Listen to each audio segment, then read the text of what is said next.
Heyo, welcome everyone to Today in the Scene by Indie Arcade Wave. I'm Joe, your host, and here on In the Scene, we dive into what's happening in the arcade space, from new arcade developers, arcade owners and operators, and just news in the space in general. Now, the Indie Arcade Wave website is live, so if you're looking to add an indie game to your collection or your arcade, go ahead and go on there, check it out, and if there's anything you like, just let us know, and we'll put you in touch with the developers. Now, we've got a guest coming back on the show. It's been a little while since I've spoke with Zach, but I'm super excited to have him back on. He is the owner of Super Abari and newly opened Akihabari in Charlotte. How you doing, Zach? Great. How about yourself, man? I'm great. I'm great. Always good to talk to you. Same. Love what you're doing with the arcades. Super supportive for the indie space. So, I guess just for anybody that didn't see the last episode about you, just kind of who is Zach and how did you get into the arcade space? Sure. So my name is Zach Pulliam. I own, as Joe said, Super Abari Game Bar as well as Akihabari, which is a Japanese-focused arcade. Really, I got into arcade games in general way back in the early 2000s, and always, of course, enjoyed arcades growing up. But I would say the hobbyist in me with arcade games started around 2004, 2005 ish, and I kind of took that love and then turned it into Abari Game Bar back in 2016, and then later after COVID shut us down, reopened with Super Abari Game Bar.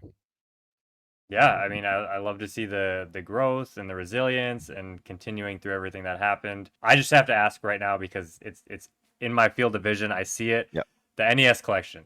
Yep. Where are you at with that? How many games do you have in that collection? I'm just curious.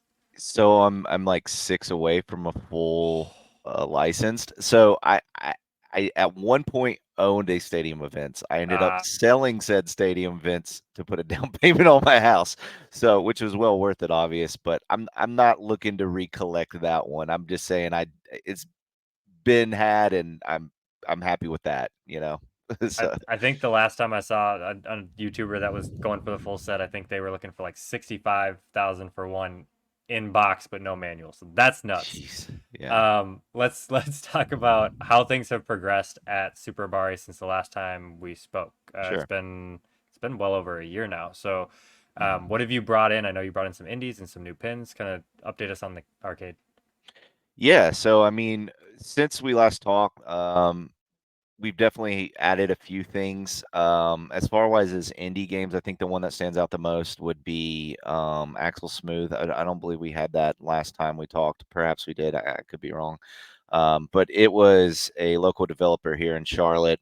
We actually started out doing the game back when Old Abari was open, and did a game jam with CPCC, which is a local community college here. Um, and they developed a game that's a beat 'em up set in Charlotte. Backgrounds are all within the city. I'm a boss in it. I think I'm the final boss, so you get to beat the crap out of me. And other than that, we've added a lot of new pins. We added a lot of new other arcade classics. And then, of course, open Akihabari probably 4 or 5 months ago. And that's all focus on Japanese games, whether it's rhythm or, we have a bunch of UFOs and gashapons and stuff like that. Yeah, I think it's a really cool idea to do that. There's actually an Asian mall near me, and they don't have an arcade in there. There's some open space up top, and that was the first thing I thought. I went in Yeah. there like right after they opened. I was like, they need to put some candy cabs in here. Like, an Oh, arcade yeah. would be perfect right here. Yeah, we're definitely like the attraction for entertainment there. It's a food hall. There's Right. about 15 food vendors there. It's all really good stuff, but it's all Asian food. Whether it's Chinese, Japanese, Korean, Filipino, Vietnamese. There's tons and tons of stuff to choose from, and it's all really good. Non-chainy stuff. This is all family-run businesses, and it's delicious. So, highly recommend you go take a trip to Area 51 if you're in Pineville, Charlotte, or even North South Carolina area. It's definitely a cool place. Not just to go to Akihabari, just to have the food. It's worth it. So. Yeah, they're always worth checking out. I mean, support a small business, especially food. I mean, geez, like Yeah. there's some good food hidden in places like that. Absolutely. Let's talk about indie games. Obviously, like this is kind of why I had you on because you're making moves in the indie space. You got more games in there. What's your count right now? Are you up to 6 indie games? 7? That sounds about right. Okay. Yeah, six-ish. Of course, with time, I feel like that's going to grow. It's just we've had a lot of things kind of already in the pipeline. A lot of more import stuff that finally is starting to arrive. But I see the indie space is something that we're continuously going to grow. You know, on the horizon, we've got stuff like Perfect Pour, and then the actual production release of Crab Volleyball. Right now, we still have the original OG prototype cab on the floor. Yeah, kind of walk us through that a little bit more. Like, obviously, you've got a foiled, which is pretty uncommon, right? Do you still have that? Yeah, and that's the original prototype as well, actually, which Okay. been trying to talk to Charles to get one of the production cabs because I think it's still us in Wonderville. I could be wrong. There could be another place now. Sounds right. Um, and of course, we've had the Nidhogg 2, Switch and Shoot. In the past, we had Killer Queen. We've got Crab Volleyball on the floor, and then Axel Smooth, like I mentioned earlier. Maybe I'm forgetting one. I hope not, but I could be wrong. I feel like you hit them all. I'm sure there'll be more in the future. We're talking about a Galactic Battleground. Yep. Someday there'll be one in Yeah, there. absolutely. Yep. So kind of, I guess, walk us through like you're an arcade owner, business is going pretty well. You have pinballs, you have classic. Why did you feel like you should dive into the indie space? Like, what was that initial push that gave you the bug? Sure. I mean, I've always been a big gamer. Obviously, I think it kind of comes with the territory, but indie games are something I see as a necessity in gaming. Especially when it comes to console and PC, you have so many AAA titles that are really just kind of, I don't know, being pumped out, not much heart and soul. And I think that's what indie brings. It brings a new viewpoint on the gaming genre. And I think from an arcade perspective, they're usually more uh, fun. Where a lot of the times these raw thrill games or these other big manufacturers are putting out, I would call like spectacle pieces. They're large. They're meant to attract you because they're crazy, and some of them are quite awesome. But I think indie is kind of still the heart and soul of the arcade, where you have these games that are akin to the original classics, where you have what I like to say are easy to pick up and play, but hard to master. And so I really think that's kind of why I've continued to foster indie games. Is they are from a gamer standpoint, or even someone who doesn't game a lot, they're easy to understand what you're trying to do. And then once you play and you get that kind of initial idea of how to play the game, you want to continue to play more and more and more, because you want to, either show up your old score or show up your friend or whatever it might be. I think your point about raw thrills was perfect. I mean, like the games are incredible. They're super cool to look at, and Yeah, a lot of them are really fun. I mean, like for the sure. new Yeah. Godzilla game is insane, right? Kaiju battle rules. Yeah. Yeah, nuts. Yeah. And that's a huge license, but like the man behind Raw Thrills, Eugene Jarvis, created some of the best like arcade games of all time. And he started as a small team. I mean, you look at things like Robotron and Smash TV, and even he was even part of Mortal Kombat. Like Mhm. those were like 10, 15-person teams, maybe. You know, Raw Thrills Yeah. is running hundreds of employees now, and a lot of these indie games are like Crab Volleyball, for instance, like one guy Yeah. and Zach. You know, it's like you are helping him out, and it's like a lot of these games are developed by one person, two people, three people. What are you doing in the space right now to kind of push it forward? Obviously, you're working with Dan on Perfect Pour Yeah. and Crab Volleyball, but you mentioned something about a college project, a game jam. Yeah, so UNC Charlotte, which is the local university here, also my alma mater, but they have been working with us on producing an indie cab that will have both in the library in their gaming section, which is called Area 49, and in Abari. So the idea behind it is we're going to throw a game jam. We're going to basically build get some teams registered. They're going to do about a month worth of development. We're going to bring them back in, have a critique with Amar and myself and Beth, who is works at the university, and we're going to critique and kind of judge and find what the game best suits an arcade cabinet, and then from there give them to the rest of the semester to just kind of polish and get it ready for the cabinet. The hope is, if this goes well, whether it's every year, every semester, we'll be doing this with a new team and having a new game, and in hopes of eventually maybe getting a launcher or something that we can showcase all these great games that have been student made from students at UNCC.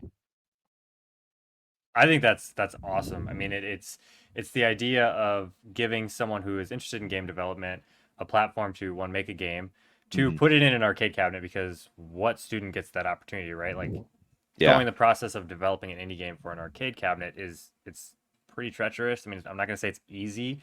If you have people that know what they're doing, it's not terribly hard, but just like the process of taking a game and putting it in a cabinet is a pretty big hill to climb. So giving these students an avenue to do that and a place to present it is really cool. Like what made you come up with this idea? Well, like I mentioned with uh, Axel Smooth and CPCC, it was something I'd been wanting to do for a long time. It was such a great concept when we were able to do that game jam with CPCC, and the idea was to continuously do it. Unfortunately, the contact I had there no longer works for them, so I just kept pushing with trying to find somebody at UNCC who wanted to do this with us, and finally got in touch with Beth, who rules. And she was like, "Yeah, this is a great idea. I don't see why we shouldn't be able to do it." They have the new space area 49, which is really cool. It's all gaming focused, maker space. Um, you know, really there for creativity for students, and that's kind of what finally got this ball rolling again. And then we've been working with these guys for a long time. They're called 8 Lincoln 30. They've done fabrication for us.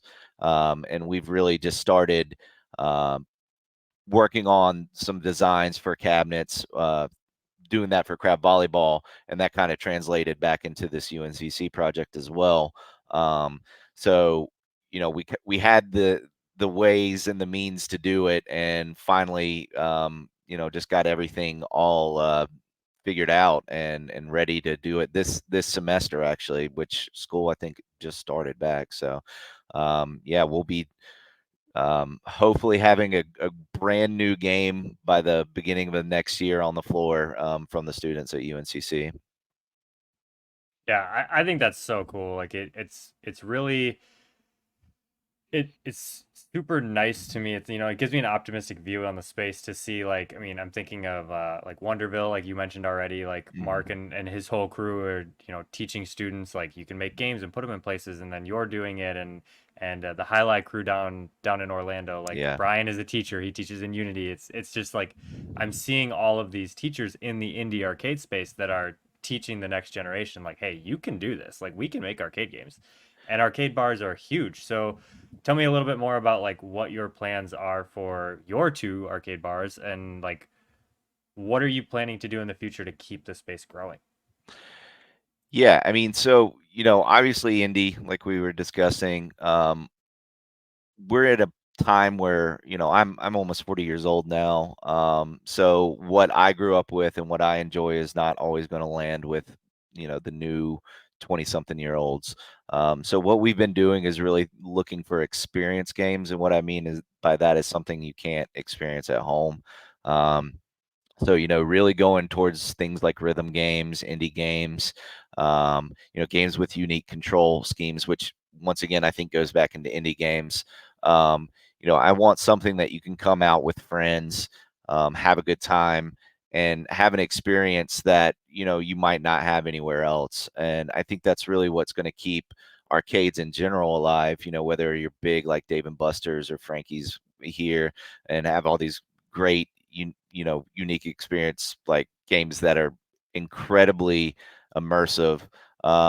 Or you have, like I was saying, something that's just really unique and you can only play it in one spot. And I think that's really where um, indie games shine. But yeah, other than that, it's really just trying to adapt. I mean, gaming is changing all the time. So I'm just always looking for, what do I think I like? What do others like? And I think that's kind of been the way that I've been keeping things fresh at the bar. Yeah, I mean, I agree. I think you're right on path with that and everything. There's a lot of arcade bars out there, and there's a bunch of indie games now. I mean, I think I have like 13 on the website, and I'm missing a handful. Like, there's going to be more coming to the website soon. So, if you were talking to another arcade bar owner who didn't have any indie games and was kind of on the fence, what would you say to him to kind of maybe push him over the edge and give them that like this works for me, this is how it could work for you? Like, how would you, I don't want to say convince because we don't want to convince anybody to Yeah. get an indie, but how would you give them the confidence that it's going to work out for them? I mean, the numbers don't lie, is what I would say. I've got tons of classics on the floor, and I've got tons of indie. Well, not tons, but a good amount of indie games and a ton of pinball. And I think it money talks. And as far as indie games go, they're generally the best earning games that we have. And I think that's one because you don't see them often, and two because people appreciate supporting smaller companies and smaller game developers. I think that's been the case for quite a few years now, whether it's in the PC console space or arcade. People appreciate the heart and soul that goes into some of these games, and I think that really shows with the dollar amount too, because you might have a game that everybody loves, Galaga, Pac-Man, whatever, and sure, it's going to get played. But I guarantee if you have that and you have Galactic Battlegrounds, you have Killer Queen, whatever you have right beside it, that's going to get way more love because either they haven't seen it before or they fall in love with it. And I think that's usually the case. Is people will give their money a chance on something new and unique. Yeah, I think you're right there. Like it's different, it's new, it's unique, it's adding more to the space. Like we're not trying to get rid of the classics. We're not Correct. trying to get rid of that stuff. We're just adding to it because you're right. Like every arcade's gonna have, if you don't have a Galaga and a Miss Pac-Man and I mean probably a Defender or something like that, it's like you're missing the core. Yeah. But having these other games, we just highlight that. We accentuate what is already there. And we wouldn't have made Galactic Battleground if we didn't love Galaga. Like that Yeah. that was our core inspiration. And another thing I think that these arcade owners need to kind of see is that these games build community. These games are great like date night games. They're great games with friends. Like Yeah. it's all about the multiplayer aspect other than, like switch and shoot a couple single players, which I love switch and shoot. I have it on my PC and I play it all the time. But it's the community that builds around these games. Like KQ is a Absolutely. massive community and it shows, like Bumble Bash 5 is right around the corner. Super excited for that.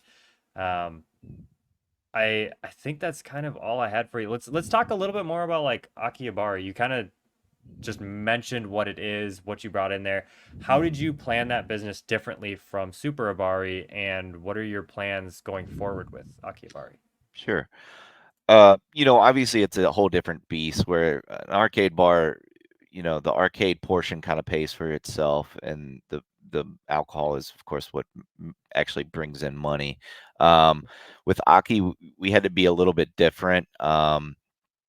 It's not manned. It's kind of like an arcade you would see, in any other place that was not traditionally an arcade, whether it's a movie theater or anything like that, but just more. Um, I guess you would say that we've kind of churched it up a little bit. It's got kind of its own look and feel to it. We tried to make it look like an alleyway, and also an inside of a Japanese arcade. So it's a big set piece with a bunch of arcade games in it. Um, you know, since it, of course, is not being backed by some other source of income, we've got basically a dollar per play. But since most of them are rhythm games, I think that's more than fair because you're getting, what, almost a 10-hour, or excuse me, 10-minute worth of game time for a dollar. But those are kind of the main differences between the bar. The bar, we're very, very, very cheap on our games because we do have some sort of income coming from another source, whereas Aki is kind of just a standalone arcade in this food hall. Um, it to kind of keep that momentum. What we've been doing is really trying to focus mostly on our gashapons. We import them pretty much every month. I mean, I get tons and tons because they sell so fast. Um, and then with rhythm games and other kind of unique Japanese games, like we just got in a thing called Hammer Champs, which is kind of like mini games, but you're using a hammer, kind of like whack-a-mole. And just keeping the plush selection in our UFOs fresh and constantly rotated with some really cool licensed plush, like Kirby or Pokemon or Sonic, whatever it might be.